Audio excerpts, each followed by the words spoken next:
Sejam muito bem-vindos ao canal brasileiro de comunicação CBC TV. A partir de agora, as informações importantes para você que está conosco, nos acompanhando no nosso streaming cbctv.com.br ou nas nossas redes sociais. Acompanhe nossos vídeos, compartilhe e também passe as informações importantes que podemos pautar o nosso trabalho a partir de suas sugestões. E o assunto continua sendo o Covid-19, o coronavírus. Em Itabira temos novidades. Publicado pela Prefeitura de Itabira a confirmação do primeiro caso em nossa cidade. Um indivíduo do sexo masculino. Outros casos continuam em investigação. São 65 nessa situação e outros 4 descartados. Até a nossa última participação, haviam sido 41 em investigação. Até aquele momento, nenhum confirmado e 2 suspeitos. Para você ter uma ideia como os números vão aumentando. E para falar de uma forma didática sobre esse assunto, participa conosco aqui na CBC TV o físico Denilson Luiz Amaro Martins, formado na UFES, a Universidade Federal do Espírito Santo. Denilson, seja muito bem-vindo à CBC TV e a partir de agora vamos conferir com você as informações importantes, porque estamos sempre citando: aquele informado saberá se comportar melhor diante da situação e tomando também as medidas de prevenção. Denilson, começamos com o assunto que você domina, a física, a ciência. Como a ciência está lidando com esse fenômeno, dessa situação do Covid-19, essa pandemia, que é o termo usado para mostrar que a epidemia tomou situação mundial? Olha, eu acho que antes de qualquer coisa, a gente tem que dar muita credibilidade à ciência, né? Porque desde muito tempo, a ciência ela tem trabalhado a favor da humanidade. Hoje em dia, infelizmente, existe uma onda de negacionismo que acaba negando dados científicos, que acaba negando coisas que já são fato, né? E assim, hoje a comunidade científica, diante disso, ela tem feito nada mais nada menos do que o trabalho dela, que é cuidar com bastante atenção, trabalho, para a gente justamente chegar a um cenário ideal.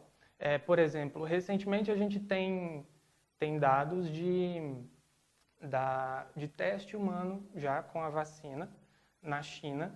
No dia 21, portais oficiais do governo chinês, como por exemplo redes sociais da Embaixada Chinesa no Brasil, compartilhou a informação de que a vacina para o novo coronavírus começou a ser testada em humanos. Bom, é um sopro de esperança, né? É um sopro de esperança, mas vale salientar que ainda não existe remédio milagroso.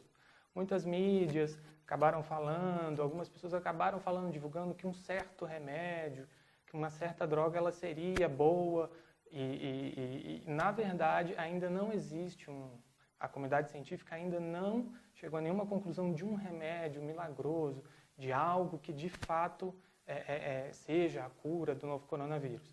No entanto, a comunidade científica tem se esforçado. Um grande exemplo é, como eu já havia citado, né? O teste já em humanos da vacina para o novo coronavírus na China.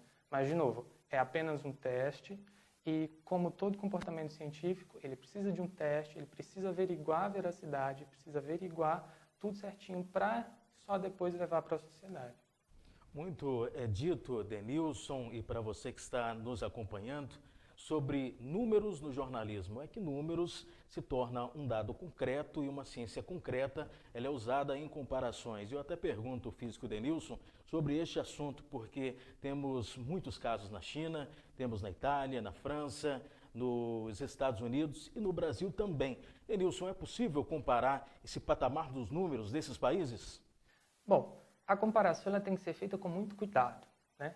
Primeiro porque envolve toda uma situação. Por exemplo, o Brasil é um país com mais de 200 milhões de habitantes, né? A Itália, que recentemente tem sido um dos epicentros dessa pandemia, tem menores pessoas, né? É um país com a quantidade de habitantes menor do que a do Brasil.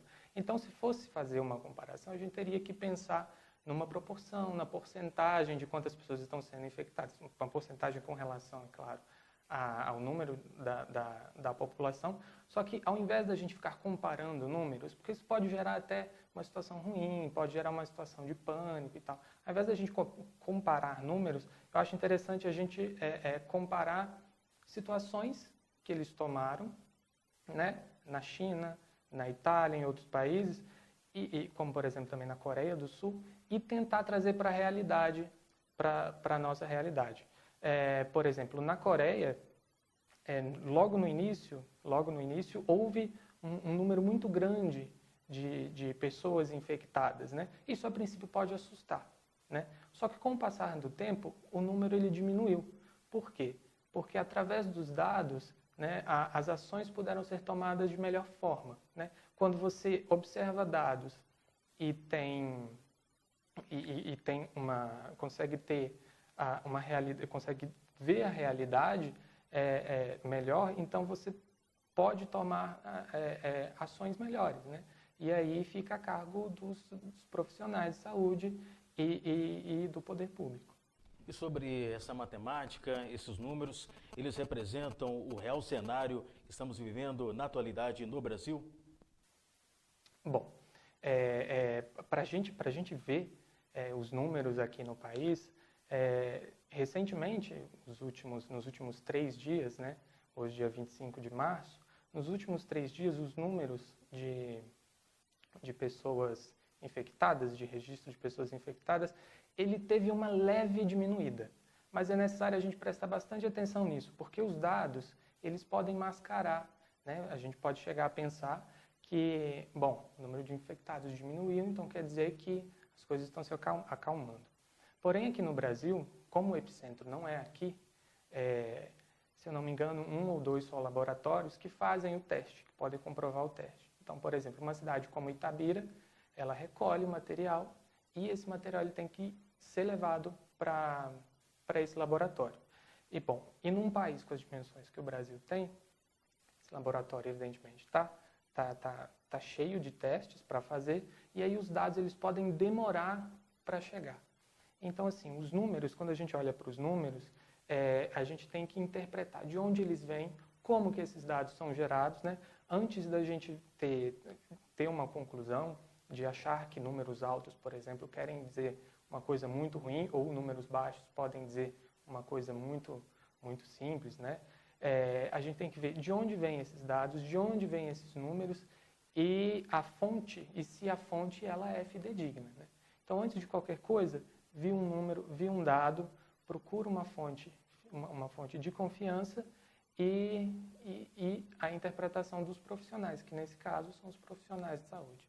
Há pouco nós falamos dos números, os mais recentes divulgados aqui em Itabira. Os dados foram publicados no princípio da noite do dia 25 de março. E os laboratórios no Brasil referência, que o Denilson fez menção, é a Fiocruz, é a Fundação Oswaldo Cruz e a FUNED, que é a Fundação Ezequiel Dias. No entanto, já são considerados também laboratórios particulares para fazer a verificação e vai chegar também no Brasil, dentro de pouco tempo, testes rápidos que deverão ser encaminhados principalmente para profissionais da área de saúde, o porta de entrada em todos os casos suspeitos.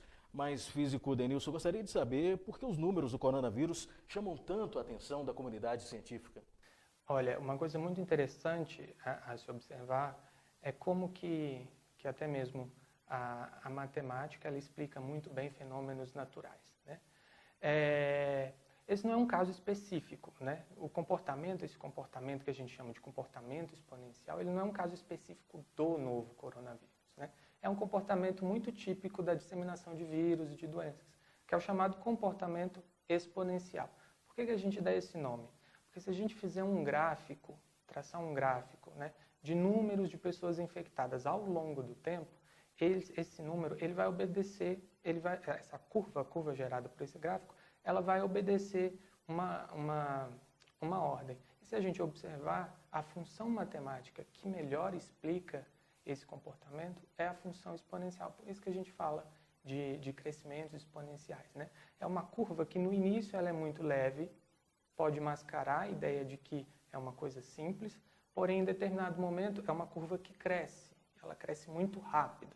Então, o grande problema, o que assusta a comunidade científica é que, e se essa curva ela não parar de crescer? E se essa curva ela não, né, não der uma freada? Né? A gente costuma falar, a curva não der uma achatada, né? Ou seja, a curva continuar crescente. E esse crescimento exponencial, ele chama muita atenção porque a gente vai precisar, os hospitais, né, eles precisam de uma infraestrutura para poder atender essas pessoas, para poder atender esses doentes. E quando a gente está tratando de uma doença crescendo de forma exponencial, né, o número de infectados cresce e, apesar do número crítico ser pequeno, né, em torno de 80% das pessoas que são contaminadas, né, pelo novo coronavírus, né, elas têm um comportamento brando da doença, elas ficam em isolamento em casa mesmo, não precisam de atendimento hospitalar prolongado, como internação, né, e tal. Como os próprios profissionais de saúde dizem, em torno de 20% das pessoas que acabam precisando de uma internação e de um acompanhamento mais, mais intenso, um acompanhamento hospitalar mais intenso.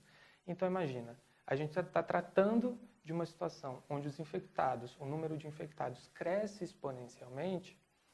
Então, quanto mais o tempo passa, maior é o número de infectados. Se a gente não tomar nenhuma situação, se o poder público não tomar nenhuma atitude, esse número pode crescer muito. E, apesar de serem apenas 20% das pessoas que vão precisar de uma hospitalização, quanto maior o número de pessoas infectadas, maior é esses 20%. Né? Esses 20%, né, de 100 são 20 pessoas, mas de 1 milhão de pessoas infectadas, eu estou tratando de um número muito maior. E nenhum país, né, tem essa capacidade de suportar tantas pessoas, tanto que a gente tem o exemplo da China, que precisou construir hospitais de campana e tal, para poder atender essas pessoas. Então, por isso que é necessário tomar atitudes para poder prevenir esse crescimento exponencial.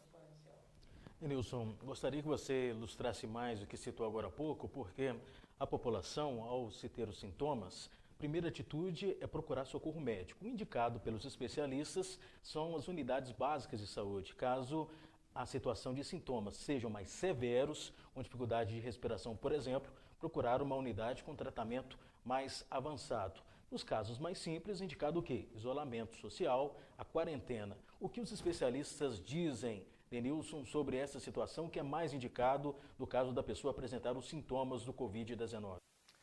Bom, a gente precisa entender e a gente precisa respeitar o que os profissionais da área de saúde dizem, porque eles são pessoas estudadas e treinadas para isso, né? Por exemplo, eu sou físico, eu posso entender de dados, dos números, dos valores das pesquisas, mas eu não tenho propriedade, por exemplo, para dizer o que fazer nessa situação, qual atitude tomar. Mas quem tem são os profissionais da saúde. Então, é muito importante a gente seguir as orientações. E, até então, a melhor forma que se tem para poder prevenir esse crescimento exponencial que eu falei é, sem dúvida, o isolamento social. Bom, não tem como, a gente não tem ainda um remédio milagroso para a cura. A vacina, apesar de estudos, e não é só na China que há o estudo da vacina, outros países também estão estudando, mas isso não vai chegar de uma hora para outra. Isso não chega muito rápido. Pelo menos, se a gente vê a história do mundo, a história de doenças, de epidemias, pandemias no mundo, hoje em dia, a gente tem um certo privilégio, porque muito antes disso estourar, já se conhecia a origem dessa doença, que é o novo coronavírus, que foi descoberto na China e tal. E uma vez que a gente sabe a origem da doença, o que causa a doença, fica muito mais fácil para os profissionais dessa área estudarem, procurarem uma cura, Bom, em torno de dezembro do ano passado, dezembro de 2019, foi quando descobriram o novo coronavírus, né? Hoje a gente está no final de março de 2020, né? Vão aí 3 ou 4 meses. E já há testes de vacina, como eu havia dito, já há testes de vacina em seres humanos na China, né? De novo, não é um milagre, né? São apenas testes, né? Os testes eles demoram para poder comprovar se vai funcionar ou não, mas a gente tem alguns passos já à frente. O que a gente tem que fazer é, de novo, seguir as orientações dos profissionais de saúde, seguir as orientações, né, das pessoas que têm propriedade para falar sobre isso e confiar na ciência, né? A gente não tem como não confiar, porque de toda a história da ciência na humanidade, a gente vê que ela tem trabalhado muito mais a favor do que contra a humanidade. E, Denilson, nesse momento, qual é a recomendação para a população? É confiar nos profissionais de saúde, como você citou agora há pouco, ao mesmo tempo em que cobrar dos gestores públicos políticas mais incisivas para impedir que o vírus possa se propagar no nosso país? Bom, de novo, a gente tem que confiar em quem sabe do assunto, né? E, aliado a isso, a gente tem que cobrar do poder público, porque são esses dois grupos em que a gente tem que confiar. Primeiro, nos profissionais da saúde, na ciência, nos pesquisadores, né? Porque eles têm a informação da doença, né? E no poder público. Por quê? Porque o poder público é quem vai poder agir, né? É quem vai poder determinar as ações, né? Então tem que haver um consenso entre esses dois grupos. Se o poder público não tiver de mãos dadas com os cientistas, com a pesquisa, com os profissionais da área da saúde, não tem como ter sucesso, né?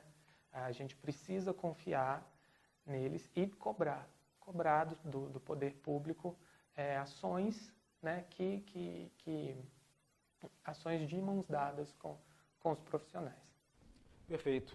Agradecemos, Denilson, a sua participação conosco na CBC TV e fica a recomendação para que a população possa continuar contribuindo, tomando suas atitudes de prevenção, porque apesar do primeiro caso confirmado na cidade, a situação não é de pânico. Não. Ter pânico é a pior coisa que a gente pode ter. É confiar e seguir as orientações. Perfeito. Obrigado ao físico Denilson, esclarecendo vários assuntos importantes com relação ao coronavírus, o novo coronavírus, o Covid-19. Relembramos novamente, nos acompanhe pelas redes sociais, compartilhe este vídeo, faça com que a informação concreta chegue ao maior número de pessoas. CBC TV, simples de ver. Nos acompanhe pelo site www.cbctv.com.br, assine nosso streaming e compartilhe através da sua rede social, Instagram, Facebook, YouTube. CBC TV, simples de ver.